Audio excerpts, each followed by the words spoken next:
Praise the lord. దేవుని నామానికి మహిమ కలుగును గాక.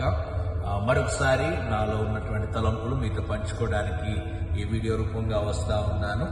నేటి సమాజంలో ప్రజలను అనేక రీతిలుగా తృణీకరిస్తున్నటువంటి సందర్భాలు మనకు కనబడుతూ ఉన్నాయి. వారి పేదరికాన్ని బట్టి కొందరు తృణీకరించబడతా ఉన్నారు, వారి కులాన్ని బట్టి కొందరు తృణీకరించబడతా ఉన్నారు, వారి యొక్క కుటుంబ బ్యాక్గ్రౌండ్ బట్టి కొందరు తృణీకరించబడతా ఉన్నారు. ఇలాంటి సందర్భంలో వారి హృదయాలు ఎంతగానో గాయపరచబడతా ఉన్నాయి. శుభకార్యాలు జరిగేటప్పుడు, వివాహాలు జరిగేటప్పుడు అనేక కుటుంబాలు విడవబడతా ఉన్నారు, ఆహ్వానించబడతలేదు. అలాంటి టైంలో చాలా వారు వేదనకు గురవుతా వస్తూ ఉన్నారు. అయితే ఈ సమయంలో నా హృదయంలో ఒక మాట దేవుడు ఉంచుతా ఉన్నాడు. అది మీతో పంచుకోవడానికి నేను ఇష్టపడతా ఉన్నాను. కీర్తనలు 118వ కీర్తన 22వ వచనాన్ని చూసినట్లయితే, ఇల్లు కట్టువారు నిషేధించిన రాయి మూలకు తలరాయి ఆయను. 23వ వచనంలో, అది యెహోవా వలన కలిగినది, అది మన కనులకు ఆశ్చర్యము. ఈ దినాన క్రైస్తవ సమాజం కూడా చాలా మంది చేత తృణీకరించబడతా ఉంది.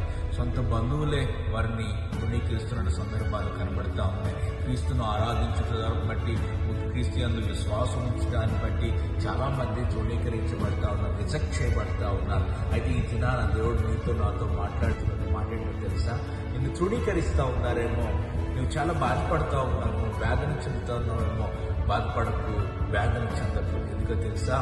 దేవుడు అద్భుతమైన కార్యం చేయబడతా ఉన్నాడు. ఇల్లు కట్టువారు నిషేధించినటువంటి రాయి ఏదైతే ఉందో, ఆ గృహం నిర్మించడానికి మూలంగా రాయిగా, లేకపోతే ముఖ్యమైనటువంటి రాయిగా అది ఉండబోతా ఉంది. అది లేకపోతే ఆ గృహం కట్టబడినటువంటి పరిస్థితి రాబోతా ఉంది.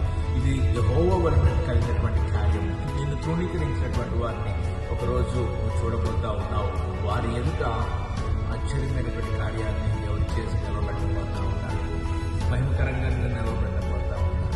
ఒకరోజు నిన్ను అవమానించినటువంటి వారు, ఒకరోజు నిన్ను తృణీకరించినటువంటి వారు నిన్ను ఆహ్వానించే రోజులు రాబోతా ఉన్నాయి. ఆశ్చర్యపడే రోజులు రాబోతా ఉన్నాయి. దేవుడు నమ్మదగినటువంటి దేవుడు. ఆయన నమ్మిక ఉంచు. గొప్ప కార్యం నీ జీవితంలో చూడబోతా ఉన్నావు. నిషేధించబడినటువంటి రాయి మూలకు తలరాయిగా మార్చబడబోతా ఉంది. God bless you. దేవుడు నిన్ను దీవించును గాక.